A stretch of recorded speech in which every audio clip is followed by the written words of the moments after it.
ਪੂਰਨ ਮਹਾਂਪੁਰਖ ਦੀ ਅਪਾਰ ਕਿਰਪਾ ਦ੍ਰਿਸ਼ਟੀ ਦੇ ਪ੍ਰਭਾਵ ਨਾਲ ਆਤਮਾ ਪਰਮਾਤਮਾ ਬਣ ਜਾਂਦੀ ਹੈ। ਸੰਤ ਮਿਲਾਪ ਦਾ ਇੱਕ ਪਲ ਬੁੱਤ ਅਤੇ ਰੂਹ ਸੰਗਮ ਦੀ ਕਿਰਿਆ ਦੇ ਸਵਾਸਾਂ ਦੀ ਉਸ ਘੜੀ ਨੂੰ ਸਫਲ ਬਣਾ ਦਿੰਦਾ ਹੈ। ਸੁਆਰਥੀ ਇਨਸਾਨ ਆਵਾਗਣ ਦੇ ਚੱਕਰ ਤੋਂ ਮੁਕਤੀ ਪਾਉਣ ਦੀ ਲਾਲਸਾ ਨਹੀਂ ਰੱਖਦਾ। ਮੁਕਤੀ ਮਾਰਗ ਗ੍ਰਹਿਣ ਕਰ ਚੁੱਕੇ ਮਹਾਂਪੁਰਖ ਹੀ ਪ੍ਰਭੂ ਦੀ ਹੋਂਦ ਨੂੰ ਦਰਸਾਉਂਦੇ ਹਨ। ਆਸਤਕ ਮਨ ਇਸ ਮਾਰਗ ਦੀ ਭਾਲ ਕਰਨ ਲਈ ਮੁਰਸ਼ਦ ਦਾ ਆਸਰਾ ਲੈ ਕੇ ਆਦਰਸ਼ ਜੀਵਨ ਅਖਤਿਆਰ ਕਰਦਾ ਹੈ। ਸੱਚੇ ਨਿਉ ਵਾਲੇ ਤਾਂ ਪਹਿਲਾਂ ਹੀ ਮਾਰਗ ਦਾ ਪੰਧ ਮੁਕਾ ਕੇ ਮੰਜ਼ਿਲ ਦੀ ਤਲਾਸ਼ ਵਿੱਚ ਹੁੰਦੇ ਹਨ। ਉਹਨਾਂ ਨੂੰ ਲੋੜ ਹੁੰਦੀ ਹੈ ਜੋਤ ਦੀ, ਜੋ ਪਰਮ ਜੋਤ ਨਾਲ ਮਿਲਾਪ ਕਰਾਵੇ। ਇਹ ਜੋਤ ਮਹਾਂਪੁਰਖ ਬਾਬਾ ਜੀ ਮਹਾਰਾਜ ਹਰਨਾਮ ਸਿੰਘ ਜੀ ਹਨ, ਜੋ ਬਾਬਾ ਆਨੰਦ ਸਿੰਘ ਜੀ ਨੂੰ ਪਰਮ ਜੋਤ ਨਾਲ ਅਭੇਦ ਕਰ ਰਹੇ ਹਨ। ਸਵੇਰ ਹੋਈ, ਬਾਬਾ ਜੀ ਮਹਾਰਾਜ ਨੇ ਸੰਗਤ ਨੂੰ ਬੁਲਾਇਆ। ਜਿਨ੍ਹਾਂ ਨੇ ਆਪਣੇ ਘਰ ਵਾਪਸ ਜਾਣਾ ਸੀ, ਆਗਿਆ ਦਿੱਤੀ। ਸੇਵਾਦਾਰਾਂ ਨੂੰ ਸੇਵਾ ਸਮਝਾ ਕੇ ਸ਼ਾਮ ਤੱਕ ਟਿੱਲੇ ਉੱਪਰ ਨਾ ਆਉਣ ਦੀ ਤਾਕੀਦ ਕਰ ਦਿੱਤੀ। ਨੀਲਾ ਸਿੰਘ ਨੂੰ ਹੁਕਮ ਦੇ ਕੇ ਬਾਬਾ ਆਨੰਦ ਸਿੰਘ ਜੀ ਨੂੰ ਉੱਪਰ ਬੁਲਾਇਆ। ਹਜ਼ੂਰ ਨੇ ਬਾਬਾ ਜੀ ਕਲੇਰਾਂ ਵਾਲਿਆਂ ਨੂੰ ਸ਼ੁਰੂ ਤੋਂ ਅੱਜ ਤੱਕ ਦੇ ਨਾਮ ਸਿਮਰਨ ਬਾਰੇ ਪੁੱਛਿਆ। ਬਾਬਾ ਜੀ ਨੇ ਹੁਕਮ ਅਨੁਸਾਰ ਸਾਰੀ ਵਿਥਿਆ ਸੁਣਾਈ। ਬਾਬਾ ਜੀ ਨੇ ਆਪਣੀ ਜ਼ੁਬਾਨੀ ਭਾਈ ਡਰੋਲੀ ਜੀ ਨੂੰ ਦੱਸਿਆ ਕਿ ਸਾਨੂੰ ਕੁਝ ਵੀ ਯਾਦ ਨਹੀਂ ਸੀ, ਪਰ ਜਦੋਂ ਸੁਣਾਉਣ ਦਾ ਹੁਕਮ ਹੋਇਆ ਸਭ ਯਾਦ ਆ ਗਿਆ। ਸੁਣਦੇ ਸੁਣਦੇ ਗੰਭੀਰ ਹੋ ਜਾਂਦੇ, ਜਿਸ ਤਰ੍ਹਾਂ ਕਿਧਰੇ ਚਲੇ ਜਾਂਦੇ ਸਨ। ਸੁਣਨ ਤੋਂ ਬਾਅਦ ਆਪ ਜੀ ਨੇ ਬਚਨ ਕੀਤਾ, ਸ਼ੁੱਧ ਹੁਣ ਸਾਨੂੰ ਇੱਕ ਸੰਪਟ ਪਾਠ ਸੁਣਾਓ। ਬਾਬਾ ਜੀ ਨੇ ਉੱਤਰ ਦਿੱਤਾ, ਗਰੀਬ ਨਿਵਾਜ, ਡੇਰੇ ਵਿੱਚ ਜਗ੍ਹਾ ਘੱਟ ਹੈ। ਹੁਕਮ ਹੋਇਆ ਕਿਸੇ ਬਾਹਰ ਜਗ੍ਹਾ 'ਤੇ ਕਰ ਲਓ, ਜਿੱਥੇ ਉਜਾੜ ਹੋਵੇ, ਇੱਕ ਦੋ ਸੇਵਾਦਾਰ ਜਾ ਸਕਣ। ਬਾਬਾ ਜੀ ਨੇ ਬੇਨਤੀ ਕੀਤੀ, ਜੀ ਹੜੱਪਾ ਨਾਮ ਦੀ ਇੱਕ ਸੰਘਣੇ ਜੰਗਲ ਵਿੱਚ ਜਗ੍ਹਾ ਹੈ, ਪਰ ਉੱਥੇ ਆਪ ਪਾਠ ਕਿਸ ਤਰ੍ਹਾਂ ਸੁਣੋਗੇ? ਅਸੀਂ ਆਪੇ ਸੁਣਾਇਆ ਕਰਾਂਗੇ, ਤੁਸੀਂ ਸ਼ੁਰੂ ਕਰੋ। ਹਜ਼ੂਰ ਦਾ ਬਚਨ ਸੀ। ਫਿਰ ਪੁੱਛੋ ਵਾਲਿਆਂ ਬਚਨ ਕੀਤਾ, ਪੰਕਤੀ ਪੰਕਤੀ ਤੇ ਦੁਹਰਾ ਕੇ, ਭਾਵ ਦੋਵੇਂ ਪਾਸੇ ਇੱਕ ਮੂਲ ਮੰਤਰ। ਇੱਕ ਹੋਰ ਸ਼ਬਦ, ਧਨਾਸਰੀ ਮਹੱਲਾ ਪੰਜਵਾਂ। ਪੰਕਤੀਆਂ ਵਿੱਚ ਜਿੱਥੇ ਡੰਡੀਆਂ ਹਨ ਉੱਥੇ ਵਾਹਿਗੁਰੂ ਸ਼ਬਦ ਉਚਾਰਨਾ ਹੈ। ਜਿੱਥੇ ਡੰਡੀਆਂ ਵਿਚਾਲੇ ਅੰਗ ਹੋਣ ਉੱਥੇ ਸਤਨਾਮ ਸ਼੍ਰੀ ਵਾਹਿਗੁਰੂ ਉਚਾਰਨਾ ਹੈ। ਜਿੱਥੇ ਸਤਿਗੁਰਾਂ ਦੀ ਬਾਣੀ ਵੱਖੋ ਵੱਖਰੀ ਸ਼ੁਰੂ ਹੋਵੇ ਜਾਂ ਭਗਤਾਂ ਦੀ ਬਾਣੀ ਆਰੰਭ ਹੋਵੇ, ਉੱਥੇ ਤਾਬੇ ਬੈਠਿਆ ਹੀ ਸੁਖਮ ਅਰਦਾਸ ਕਰਨੀ ਹੈ। ਸਵੇਰੇ ਅਤੇ ਸ਼ਾਮ ਨੂੰ ਪਿਛਲੇ ਪਹਿਰ 2 ਵੇਲੇ ਪਾਠ ਕਰਨਾ ਹੈ। ਇਸ ਸਮੇਂ ਚੱਲ ਰਿਹਾ ਨਿਤਨੇਮ ਵੀ ਬਰਕਰਾਰ ਰੱਖਣਾ ਹੈ। ਬਾਬਾ ਆਨੰਦ ਸਿੰਘ ਜੀ ਨੇ ਬੇਨਤੀ ਕੀਤੀ, ਗਰੀਬ ਨਿਵਾਜ, ਅਰਦਾਸ ਤਾਂ ਖੜੇ ਹੋ ਕੇ ਕਰੀਦੀ ਹੈ, ਬੈਠ ਕੇ ਕਰਨ ਦੀ ਮਰਿਆਦਾ ਠੀਕ ਨਹੀਂ। ਸੰਪਟ ਪਾਠ ਸਮੇਂ ਰੁਮਾਲ ਪਾ ਕੇ ਛੋਟੀ ਅਰਦਾਸ 10 ਪਾਤਸ਼ਾਹੀਆਂ ਦੇ ਨਾਮ ਲੈ ਕੇ ਕਰਦੇ ਰਹੇ ਹਾਂ।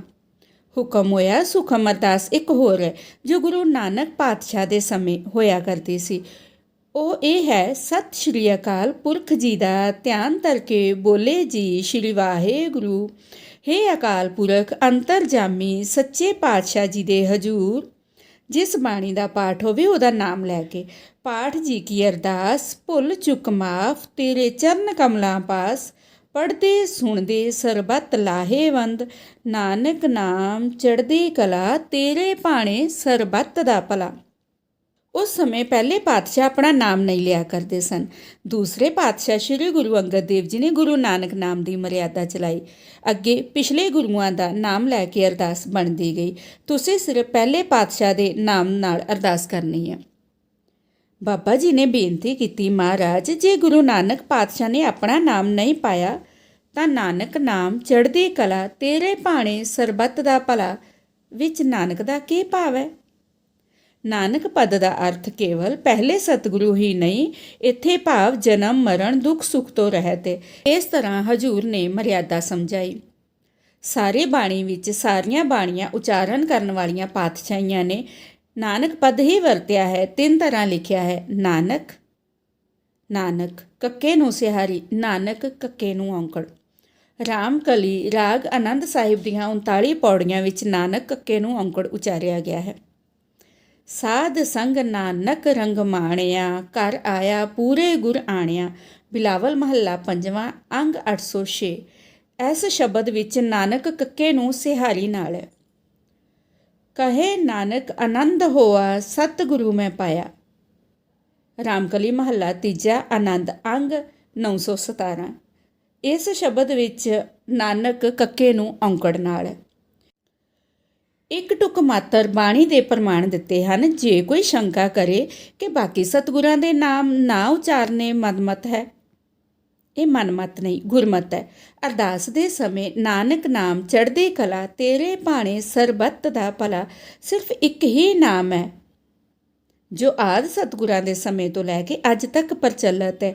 ਹੁਣ ਕਈ ਪ੍ਰੇਮੀ ਸ਼੍ਰੀ ਗੁਰੂ ਗੋਬਿੰਦ ਸਿੰਘ ਜੀ ਤੇ ਸ਼੍ਰੀ ਗੁਰੂ ਗ੍ਰੰਥ ਸਾਹਿਬ ਜੀ ਦੇ ਨਾਮ ਲੈ ਕੇ ਸਮਾਪਤੀ ਕਰਦੇ ਹਨ, ਪਰ ਪੁਰਾਤਨ ਮਰਿਆਦਾ ਅਨੁਸਾਰ ਇੱਕ ਹੀ ਨਾਮ ਹੈ। ਇਸ ਮਰਿਆਦਾ ਨੂੰ ਛੱਡ ਕੇ ਆਪਣੀ ਮਤ ਵਰਤਨ ਤੋਂ ਗੁਰੂ ਸੁਮੱਤ ਬਖਸ਼ੇ। ਇਸ ਤਰ੍ਹਾਂ ਪਾਠ ਦੀ ਮਰਿਆਦਾ ਸਮਝਾ ਕੇ ਤੇ ਆਪ ਪਾਠ ਸੁਣਨ ਦਾ ਬਚਨ ਕਰਕੇ ਬਾਬਾ ਜੀ ਮਹਾਰਾਜ ਨੇ ਕਲੇਰਾਂ ਵਾਲੇ ਬਾਬਾ ਜੀ ਨੂੰ ਅਗਲੀ ਸਵੇਰ ਚਲੇ ਜਾਣ ਦੀ ਆਗਿਆ ਬਖਸ਼ੀ।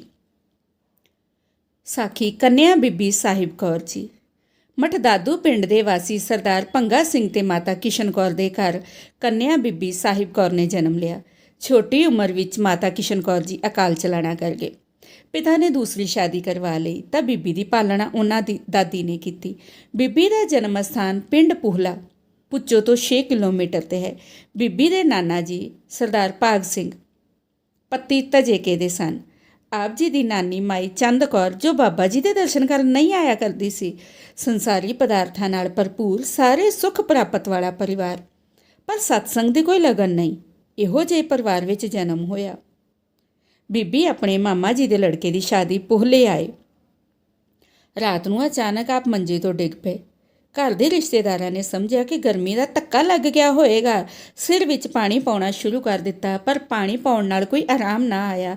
ਬੀਬੀ ਜੀ ਨੇ ਕਿਹਾ, ਪਾਣੀ ਨਾ ਪਾਓ, ਮੈਨੂੰ ਕੋਈ ਬਿਮਾਰੀ ਨਹੀਂ ਹੈ। ਆਖਰ ਇੱਕ ਮਾਈ ਹਰਨਾਮ ਕੌਰ ਪੋਲੇ ਵਿੱਚ ਸੀ, ਉਸ ਨੂੰ ਬੁਲਾਇਆ। ਉਸੇ ਸਮੇਂ ਹੀ ਬੀਬੀ ਠੀਕ ਹੋ ਗਈ। ਇਸ ਚਮਤਕਾਰ ਤੋਂ ਹੈਰਾਨ ਹੋ ਕੇ ਸਭ ਨੇ ਮਾਈ ਨੂੰ ਪੁੱਛਿਆ ਕਿ ਆਰਾਮ ਕਿਸ ਤਰ੍ਹਾਂ ਆਇਆ। ਮਾਈ ਦਾ ਉੱਤਰ ਸੀ ਕਿ ਮੈਨੂੰ ਕੋਈ ਪਤਾ ਨਹੀਂ। ਜੇ ਤੁਸੀਂ ਪਤਾ ਕਰਨਾ ਹੀ ਹੈ ਤਾਂ ਬਾਬਾ ਜੀ ਰੂਮੀ ਵਾਲਿਆਂ ਕੋਲ ਪੁੱਛੋ ਚਲੇ ਜਾਓ। ਅਗਲੇ ਦਿਨ ਮਾਈ ਨੂੰ ਨਾਲ ਲੈ ਕੇ ਕੁਝ ਮਾਈਆਂ ਤੇ ਬੀਬੀ ਸਾਹਿਬ ਕੌਰ ਟਾਂਗੇ 'ਤੇ ਸਵਾਰ ਹੋ ਕੇ ਪੁੱਛੋ ਵਾਲੇ ਬਾਬਾ ਜੀ ਦੇ ਦਰਸ਼ਨਾਂ ਲਈ ਚੱਲ ਪਏ। ਇਹਨਾਂ ਦੇ ਪਹੁੰਚਣ ਤੋਂ ਪਹਿਲਾਂ ਦਿੱਲੀ ਦੀ ਕੁਝ ਸੰਗਤ ਬਾਬਾ ਜੀ ਦੇ ਦਰਸ਼ਨਾਂ ਲਈ ਬੈਠੀ ਸੀ, ਪਰ ਆਗਿਆ ਨਹੀਂ ਮਿਲਦੀ ਸੀ। ਸੇਵਕ ਨੂੰ ਭੇਜ ਕੇ ਬਾਬਾ ਜੀ ਨੇ ਹੁਕਮ ਕੀਤਾ, ਜੇ ਦਰਸ਼ਨ ਕਰਨੇ ਹਨ ਤਾਂ ਇੱਕ ਕੰਨਿਆ ਜੋ ਸੰਤ ਰੂਪ ਹੈ ਇੱਥੇ ਆ ਰਹੀ ਹੈ, ਉਹਦੇ ਦਰਸ਼ਨ ਪਹਿਲਾਂ ਕਰੋ ਤੇ ਉਸ ਨੂੰ ਸਤਿਕਾਰ ਸਹਿਤ ਇੱਥੇ ਲਿਆਓ। ਬੀਬੀ ਦਾ ਹੁਲੀਆ ਪੁੱਛ ਕੇ ਸੰਗਤ ਸੜਕ ਤੇ ਚਲੀ ਗਈ। ਕੁਝ ਚਿਰ ਬਾਅਦ ਬੀਬੀ ਤੇ ਮਾਈਆਂ ਟਾਂਗੇ 'ਚੋਂ ਉਤਰ ਕੇ ਆ ਰਹੀਆਂ ਸਨ। ਸੰਗਤ ਨੇ ਦੱਸਣ ਮੁਤਾਬਿਕ ਬੀਬੀ ਦੀ ਪਛਾਣ ਕਰ ਲਈ ਤੇ ਨਮਸਕਾਰ ਕਰਨ ਲੱਗੀਆਂ, ਪਰ ਬੀਬੀ ਮੱਥਾ ਟਿਕਾਉਣ ਤੋਂ ਪਰਹੇਜ਼ ਕਰਦੀ ਰਹੀ। ਟਿੱਲਾ ਸਾਹਿਬ ਦੇ ਨੇੜੇ ਪਹੁੰਚ ਕੇ ਆਗਿਆ ਮੰਗੀ ਤਾਂ ਹੁਕਮ ਹਜ਼ੂਰ ਦਾ ਹੋਇਆ ਕਿ ਕੰਨਿਆ ਨੂੰ ਹਾਜ਼ਰ ਕਰੋ, ਸਭ ਤੋਂ ਅੱਗੇ ਆਵੇ ਸੰਗਤ ਦੇ। ਬੀਬੀ ਤੇ ਸੰਗਤ ਨੇ ਮੱਥਾ ਟੇਕਿਆ ਤੇ ਬੈਠ ਗਏ। ਹਜ਼ੂਰ ਬਾਬਾ ਜੀ ਨੇ ਬੀਬੀ ਜੀ ਨੂੰ ਆਪਣੀ ਆਸਣ ਕੋਲ ਬੁਲਾਇਆ ਤੇ ਸਿਰ ਉੱਪਰ ਹੱਥ ਰੱਖ ਕੇ ਮੂਲ ਮੰਤਰ ਦੇ ਸਿਮਰਨ ਦਾ ਉਪਦੇਸ਼ ਦਿੱਤਾ। ਅੱਗੇ ਅੱਗੇ ਆਪ ਪੜ੍ਹਦੇ ਰਹੇ ਤੇ ਪਿੱਛੇ ਪਿੱਛੇ ਬੀਬੀ ਪੜ੍ਹਦੀ ਰਹੀ। ਫਿਰ ਹੁਕਮ ਕੀਤਾ, ਇਸ ਨੂੰ ਹਰ ਵੇਲੇ ਪੜ੍ਹਨਾ ਹੈ, ਭੁੱਲਣਾ ਨਹੀਂ। ਬਚਨ ਹੋਇਆ, ਤੂੰ ਸਾਡੀ ਕੰਨਿਆ ਹੈ। ਪਿਛਲੇ ਕਈ ਜਨਮ ਤੇਰਾ ਵਿਛੋੜਾ ਪਿਆ ਸੀ। ਤੇਰੇ ਜਨਮ ਭਜਨ ਸਿਮਰਨ ਵਿੱਚ ਬੀਤੇ ਹਨ। ਇਹ ਜੀਵਨ ਵੀ ਇਸੇ ਤਰ੍ਹਾਂ ਬਤੀਤ ਕਰਨਾ ਹੈ। ਹੁਣ ਵਿਛੋੜਾ ਨਹੀਂ ਪਏਗਾ। ਦਰਸ਼ਨ ਕਰਨ ਸਮੇਂ ਬੀਬੀ ਦੀ ਆਯੂ 26 ਸਾਲ ਸੀ। ਬਾਕੀ ਸਾਰੀ ਉਮਰ ਨਾਮ ਸਿਮਰਨ ਵਿੱਚ ਬਿਤਾਈ। ਇਹ ਜਨਮ ਤੁਮਾਰੇ ਲੇਖੇ ਵਾਲੀ ਪੰਕਤੀ ਸੱਚ ਕਰ ਵਿਖਾਈ। ਇਹ ਸਾਰੀ ਕਿਰਪਾ ਪੂਰਨ ਪੁਰਖ ਸਰਬ ਉਪਮਾ ਯੋਗ ਬਾਬਾ ਹਰਨਾਮ ਸਿੰਘ ਜੀ ਦੀ ਕਿਰਪਾ ਦ੍ਰਿਸ਼ਟੀ ਨਾਲ ਹੋਈ। ਨਾਮ ਸਿਮਰਨ ਦੀ ਯੁਕਤੀ ਦੱਸ ਕੇ ਬੀਬੀ ਨੂੰ ਆਗਿਆ ਮਿਲ ਗਈ। ਇਸ ਉਪਰੰਤ ਕਦੇ-ਕਦੇ ਚਿੱਠੀ ਪਾ ਕੇ ਜਾਂ ਸੇਵਕ ਭੇਜ ਕੇ ਬੁਲਾ ਲੈਂਦੇ ਸਨ। ਕਾਮ, ਕ੍ਰੋਧ, ਲੋਭ, ਅਹੰਕਾਰ, ਲੋਭ ਦਾ ਫੰਦਾ ਮਨੁੱਖ ਦੇ ਗਲ ਵਿੱਚ ਪਿਆ ਹੈ। ਆਸਾ ਤੇ ਤ੍ਰਿਸ਼ਨਾ ਮਨ ਨੂੰ ਸ਼ੀਤਲ ਨਹੀਂ ਹੋਣ ਦਿੰਦੀਆਂ। ਮਾਇਆ ਮੋਹ ਦੀ ਜਲਨ ਵਿੱਚ ਇਨਸਾਨ ਸੜਦਾ ਹੈ। ਸ਼ਾਂਤੀ ਦੀ ਪ੍ਰਾਪਤੀ ਨਹੀਂ ਹੁੰਦੀ। ਤ੍ਰਿਪਤ ਮਨ ਸ਼ਾਂਤੀ ਦਾ ਮਾਰਗ ਢੂੰਡਦਾ ਹੈ, ਪਰ ਮਾਇਆ ਦੀ ਪ੍ਰਾਪਤੀ ਲਈ ਸ਼ੈਤਾਨ ਮਨ ਲੱਜਿਤ ਕਰਨ ਵਾਲੀਆਂ ਕੋਝੀਆਂ ਹਰਕਤਾਂ ਤੋਂ ਵੀ ਟਲਦਾ ਨਹੀਂ। ਜਿਸ ਪ੍ਰਾਣੀ ਨੇ ਲਾਲਚੀ ਮਨ ਨੂੰ ਤ੍ਰਿਪਤ ਕਰ ਲਿਆ ਤਾਂ ਕਹੇਗਾ, ਜਲ ਨ ਬੁਝੀ ਸੀਤਲ ਭਏ ਮਨ ਤਨ ਉਪਜੀ ਸ਼ਾਂਤ। ਪਰ ਇਹ ਸ਼ਾਂਤੀ ਮਿਲੇਗੀ ਮਹਾਂਪੁਰਖਾਂ ਦੀ ਸੰਗਤ ਕਰਨ ਨਾਲ, ਉਹਨਾਂ ਦੇ ਉਪਦੇਸ਼ 'ਤੇ ਅਮਲ ਕਰਨ ਨਾਲ। ਨਾਨਕ ਪ੍ਰਭ ਪੂਰਨ ਮਿਲੇ ਦੁਤੀਆ ਬਿਨਸੀ ਪ੍ਰਾਂਤ। ਨਾਮ ਜਪਣ ਨਾਲ ਮਨ ਆਨੰਦਮਈ ਅਵਸਥਾ ਵਿੱਚ ਰਹਿਣ ਲੱਗਾ। ਘੱਟ ਬੋਲਣਾ, ਘੱਟ ਖਾਣਾ ਪੀਣਾ, ਨੀਂਦ ਕਾਬੂ, ਇਕਾਂਤ ਵਿੱਚ ਰਹਿਣਾ, ਥੋੜ੍ਹਾ ਸਵਣਾ ਖਾਵਣਾ, ਥੋੜ੍ਹਾ ਬੋਲਣ, ਗੁਰਮੁਖ ਪਾਏ ਵਾਲੀ ਮਨੋ ਅਵਸਥਾ ਬਣ ਗਈ। ਬੀਬੀ ਦੇ ਘਰ ਵਿੱਚ ਪਿਤਾ ਤੇ ਚਾਚਾ ਜੀ ਵੱਲੋਂ ਬੀਬੀ ਦੇ ਵਿਆਹ ਬਾਰੇ ਗੱਲ ਹੋਣ ਲੱਗੀ। ਬੀਬੀ ਨੇ ਮਨ ਅੰਦਰ ਹੀ ਬਾਬਾ ਜੀ ਅੱਗੇ ਬੇਨਤੀ ਕੀਤੀ, ਗਰੀਬ ਨਿਵਾਜ, ਤੁਸੀਂ ਤਾਂ ਬਚਨ ਕੀਤਾ ਸੀ ਕਿ ਤੂੰ ਨਾਮ ਜਪੇਂਗੀ, ਪਰ ਘਰ ਵਿੱਚ ਮੇਰੇ ਵਿਆਹ ਦੀਆਂ ਤਿਆਰੀਆਂ ਹੋ ਰਹੀਆਂ ਹਨ। ਪਾਤਸ਼ਾਹ, ਆਪਣੇ ਬਚਨ ਦੀ ਲਾਜ ਰੱਖੋ, ਮੈਂ ਅੰਨੀ ਹੋ ਜਾਵਾਂ ਤਾਂ ਮੇਰਾ ਵਿਆਹ ਨਹੀਂ ਹੋਏਗਾ। ਬਿਰਥੀ ਕਦੇ ਨਾ ਹੋਵਈ ਜਨ ਕੀ ਅਰਦਾਸ। ਅੱਖਾਂ ਵਿੱਚ ਔੜਾਂ ਵੱਜਣੀਆਂ ਸ਼ੁਰੂ ਹੋ ਗਈਆਂ। ਇੱਕ ਅੱਖ ਵਿੱਚ ਨੁਕਸ ਪੈ ਗਿਆ। ਸਾਖ ਸੰਬੰਧੀ ਬਾਬਾ ਜੀ ਪਾਸ ਲੈ ਆਏ। ਬਾਬਾ ਜੀ ਨੇ ਔੜਾਂ ਵੱਜਣ ਦਾ ਕਾਰਨ ਪੁੱਛਿਆ। ਬੀਬੀ ਜੀ ਨੇ ਬੇਨਤੀ ਕੀਤੀ, ਇਹ ਮੇਰੀ ਸ਼ਾਦੀ ਕਰਨ ਲਈ ਫਿਰਦੇ ਹਨ, ਪਰ ਮੈਂ ਆਪ ਜੀ ਦੇ ਬਚਨ ਦੀ ਪਾਲਣਾ ਕਰਨੀ ਹੈ, ਨਾਮ ਸਿਮਰਨ ਵਿੱਚ ਜ਼ਿੰਦਗੀ ਬਤੀਤ ਕਰਨੀ ਹੈ। ਹਜੂਰ ਬਾਬਾ ਜੀ ਨੇ ਬਚਨ ਕੀਤਾ, ਕੰਨਿਆ, ਇਤਨੇ ਵੱਡੇ ਸਰੀਰਕ ਨੁਕਸ ਲਈ ਬੇਨਤੀ ਨਹੀਂ ਕਰਨੀ ਸੀ, ਹੁਣ ਇੱਕ ਅੱਖ ਰਾਜੀ ਕਰ ਦਈਏ। ਬੀਬੀ ਨੇ ਬੇਨਤੀ ਕੀਤੀ, ਨਹੀਂ ਹਜੂਰ, ਇਸੇ ਤਰ੍ਹਾਂ ਹੀ ਰਹਿਣ ਦਿਓ। ਬਾਬਾ ਜੀ ਨੇ ਪੁੱਛਿਆ, ਗਹਿਣੇ ਨਹੀਂ ਉਤਾਰੇ? ਹਜੂਰ, ਕਈ ਵਾਰ ਲਾਏ ਹਨ, ਪਰ ਦਾਦੀ ਜੀ ਲਾਉਣ ਨਹੀਂ ਦਿੰਦੀ। ਚੰਗਾ, ਫਿਰ ਇਹਨਾਂ ਨੂੰ ਉਤਾਰਨ ਦਾ ਕਦੇ ਸਮਾਂ ਮਿਲਾ ਦਿਆਂਗੇ। ਇਸ ਉਪਰੰਤ ਬੀਬੀ ਨੂੰ ਆਪਣੀ ਚਾਦਰ ਦਿੱਤੀ ਤੇ ਫਰਮਾਇਆ, ਜਦ ਤੇਰਾ ਮਨ ਉਦਾਸ ਹੋਵੇ ਇਹ ਚਾਦਰ ਤਾਣ ਕੇ ਪੈ ਜਾਵੀਂ, ਤੇਰੇ ਸਾਰੇ ਫਿਕਰ ਦੂਰ ਹੋ ਜਾਇਆ ਕਰਨਗੇ। ਤੂੰ ਸਰੀਰ ਨੂੰ ਕਸ਼ਟ ਦੇਣ ਵਾਲੀ ਚਿਤਵਨਾ ਨਹੀਂ ਕਰਨੀ। ਇਹ ਚਾਦਰ ਅੱਜ ਤੱਕ ਉਸ ਪਰਿਵਾਰ ਕੋਲ ਨਿਸ਼ਾਨੀ ਦੇ ਤੌਰ 'ਤੇ ਹਾਜ਼ਰ ਹੈ। ਸਰਦਾਰ ਭਾਗ ਸਿੰਘ ਜੱਸੀ ਪੌ ਵਾਲੀ। ਸੰਸਾਰ ਅੰਦਰ ਵਿਚਰਨ ਵਾਲੇ ਜੀਵਾਂ ਨੂੰ ਪੰਜ ਵਿਕਾਰਾਂ ਦੀ ਸ਼ਕਤੀ ਹਾਰ ਦੇ ਦਰਵਾਜ਼ੇ ਅੱਗੇ ਜਾ ਖੜਾ ਕਰਦੀ ਹੈ। ਜਿੱਤ ਦੀ ਕਲਪਨਾ ਕਰਦਾ ਇਨਸਾਨ ਹੋਰ ਦਲਦਲ ਦੀ ਮਿੱਟੀ ਵਾਂਗ ਗਰਕਦਾ ਜਾਂਦਾ, ਭੁੱਲ ਜਾਂਦਾ ਹੈ ਪ੍ਰਭੂ ਦੀ ਹੋਂਦ ਨੂੰ। ਪਰ ਜਿਸ ਪ੍ਰਾਣੀ 'ਤੇ ਪਰਮੇਸ਼ਰ ਦੀ ਕਿਰਪਾ ਦ੍ਰਿਸ਼ਟੀ ਹੋ ਜਾਏ, ਉਹਦੀ ਅੰਤਰ ਜੋਤ ਗੁਰਮਤ ਸਦਕਾ ਜਾਗ ਉੱਠਦੀ ਹੈ। ਉਹਦਾ ਮਨ ਵਿਕਾਰਾਂ ਤੋਂ ਬੇਪਰਵਾਹ ਹੋ ਕੇ ਨਿਰੰਕਾਰੀ ਜੋਤ ਦੀ ਸੇਵਾ ਦੀ ਉਮੰਗ ਰੱਖਣ ਲੱਗਦਾ ਹੈ। ਫਿਰ ਪ੍ਰਭੂ ਦੀ ਅੰਤਰ ਪ੍ਰੇਰਨਾ ਨਾਲ ਸੇਵਾ ਅੰਦਰ ਲੱਗ ਜਾਂਦਾ ਹੈ। ਸਰਦਾਰ ਭਾਗ ਸਿੰਘ ਜੱਸੀ ਪੌ ਵਾਲੀ ਦਾ ਰਹਿਣ ਵਾਲਾ ਇੱਕ ਸਧਾਰਨ ਕਿਸਾਨ ਸੀ। ਇਸ ਨੂੰ ਅਸਾਧ ਰੋਗ ਲੱਗ ਗਿਆ। ਬਹੁਤ ਇਲਾਜ ਕਰਾਉਣ ਤੋਂ ਬਾਅਦ ਵੀ ਕੋਈ ਆਰਾਮ ਨਾ ਆਇਆ। ਕਿਸੇ ਆਦਮੀ ਨੇ ਸਲਾਹ ਦਿੱਤੀ ਕਿ ਪੁੱਛੋ ਵਾਲੇ ਮਹਾਂਪੁਰਖਾਂ ਕੋਲ ਬੇਨਤੀ ਕਰਕੇ ਵੇਖ ਲਓ, ਕਿਧਰੇ ਮਿਹਰ ਦੀ ਨਿਗਾਹ ਪੈ ਜਾਏ। ਸਰੋਤ ਸੁਣਦਿਆਂ ਹੀ ਪੁੱਛੋ ਪਹੁੰਚ ਗਿਆ।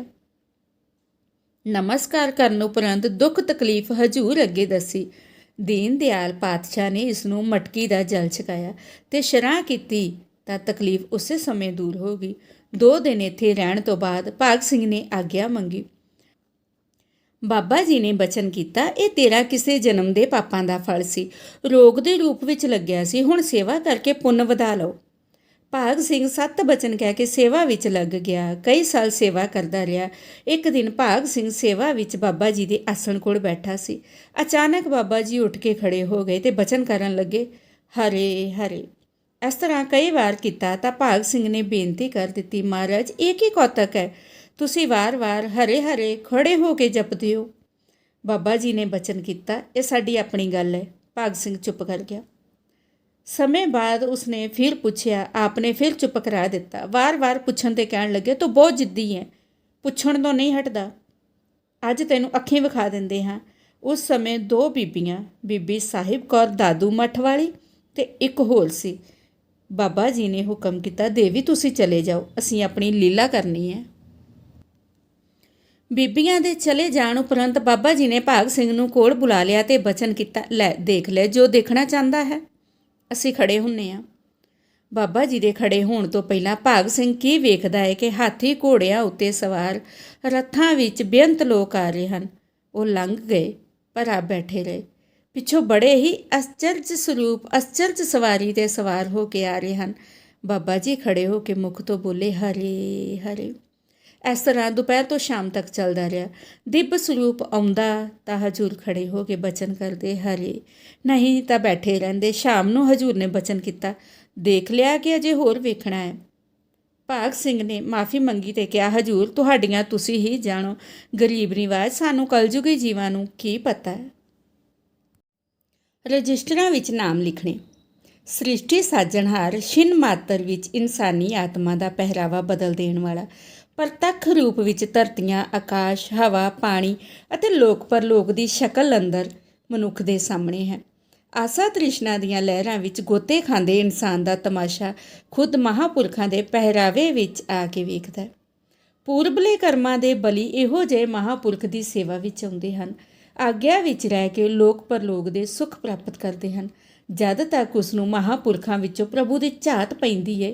ਇਹੋ ਪ੍ਰਾਪਤ ਕੀਤਾ ਮੁੰਸ਼ੀ ਹਰਦੱਤ ਸਿੰਘ ਜੀ ਨੇ ਬਾਬਾ ਜੀ ਦੀ ਚਰਨ ਸ਼ਰਨ ਵਿੱਚ ਆ ਕੇ। ਮੁੰਸ਼ੀ ਹਰਦੱਤ ਸਿੰਘ ਜੀ ਪਟਿਆਲੇ ਦੇ ਰਹਿਣ ਵਾਲੇ ਸਨ। ਆਪ ਨੇ ਆਲਮ ਫਾਜ਼ਲ ਉਰਦੂ ਫਾਰਸੀ ਦੀ ਪੜ੍ਹਾਈ ਕੀਤੀ ਹੋਈ ਸੀ। ਉਸ ਸਮੇਂ ਬੁੱਧੀਮਾਨੀ, ਵਿਦਵਾਨੀ ਤੇ ਗਿਆਨੀ ਪੰਜਾਬੀ ਦੀਆਂ ਡਿਗਰੀਆਂ ਸਨ। ਇਸੇ ਤਰ੍ਹਾਂ ਆਪ ਨੇ ਉਰਦੂ ਅਤੇ ਫਾਰਸੀ ਦੀ ਡਿਗਰੀ ਕੀਤੀ ਹੋਈ ਸੀ। ਮੁੰਸ਼ੀ ਜੀ ਪਟਿਆਲੇ ਨੌਕਰੀ ਕਰਦੇ ਸਨ। ਕਿਸੇ ਕਾਰਨ ਆਪ ਨੂੰ ਨੌਕਰੀ ਤੋਂ ਜਵਾਬ ਮਿਲ ਗਿਆ। ਬਾਬਾ ਜੀ ਪਾਸ ਨੌਕਰੀ ਲਈ ਬੇਨਤੀ ਕਰਨ ਆਇਆ ਤਾਂ ਬਾਬਾ ਜੀ ਨੇ ਆਪਣੇ ਕੋਲ ਹੀ ਰੱਖ ਲਿਆ ਤੇ ਸਰਕਾਰੀ ਨੌਕਰੀ ਦੇ ਬਰਾਬਰ ਦੀ ਤਨਖਾਹ ਦੇਣ ਲੱਗ ਪਏ। ਉਹਨਾਂ ਦਾ ਕੰਮ ਆਈ ਸੰਗਤ ਦੇ ਨਾਮ ਲਿਖਣਾ ਸੀ, ਜਿਸ ਬਾਰੇ ਹੁਕਮ ਹੋਇਆ ਕਿ ਇਸ ਦੇ ਨਾਨਕੇ, ਦਾਦਕੇ, ਸਹੁਰੇ, ਭੂਆ, ਮਾਮੀਆਂ ਆਦਿ ਦੇ ਨਾਮ ਲਿਖੋ। ਉਹ ਮੁੰਸ਼ੀ ਜੀ ਨੇ ਲਿਖਣੇ। ਹਜ਼ੂਰ ਨੇ ਜੋ ਅੱਖਰ ਮੁੱਖ ਤੋਂ ਉਚਾਰਨ ਕਰਨਾ ਓਨਾ ਹੀ ਲਿਖਣਾ, ਵੱਧ ਘੱਟ ਨਹੀਂ। ਮੁੰਸ਼ੀ ਜੀ ਨੇ ਬਾਕੀ ਰਹਿੰਦੀ ਆਯੂ ਇੱਥੇ ਹੀ ਗੁਜ਼ਾਰੀ, ਘਰ ਨਹੀਂ ਗਏ। ਉਸ ਸਮੇਂ ਦੇ ਰਜਿਸਟਰਾਂ ਦੇ ਬੋਰੇ ਚੁਬਾਰੇ ਵਿੱਚ ਭਰੇ ਪਏ ਹਨ, ਜਿਨ੍ਹਾਂ ਬਾਰੇ ਮਹਾਂਪੁਰਖ ਬਾਬਾ ਜੀ ਬਚਨ ਕਰਦੇ ਸਨ ਕਿ ਸਮਾਂ ਆਵੇਗਾ ਇਹਨਾਂ ਦੀ ਲੋੜ ਪਏਗੀ। ਬਾਬਾ ਮਹਾਂ ਹਰਨਾਮ ਸਿੰਘ ਜੀ ਤੋਂ ਬਾਅਦ ਬਾਬਾ ਨਾਰਾਇਣ ਸਿੰਘ ਜੀ, ਫਿਰ ਬਾਬਾ ਈਸ਼ਰ ਸਿੰਘ ਜੀ, ਫਿਰ ਬਾਬਾ ਖੇਮ ਸਿੰਘ ਜੀ ਮੌਜੂਦਾ ਮਹਾਤਮਾ ਆਏ, ਪਰ ਅੱਜ ਤੱਕ ਕਿਸੇ ਨੇ ਆਪਣੀ ਮਨਮਰਜ਼ੀ ਵਿੱਚ ਆ ਕੇ ਇਹ ਰਜਿਸਟਰ ਨਹੀਂ ਖੋਲ੍ਹੇ ਤੇ ਨਾ ਹੀ ਬਚਨਾਂ ਦੀ ਉਲੰਘਣਾ ਕੀਤੀ।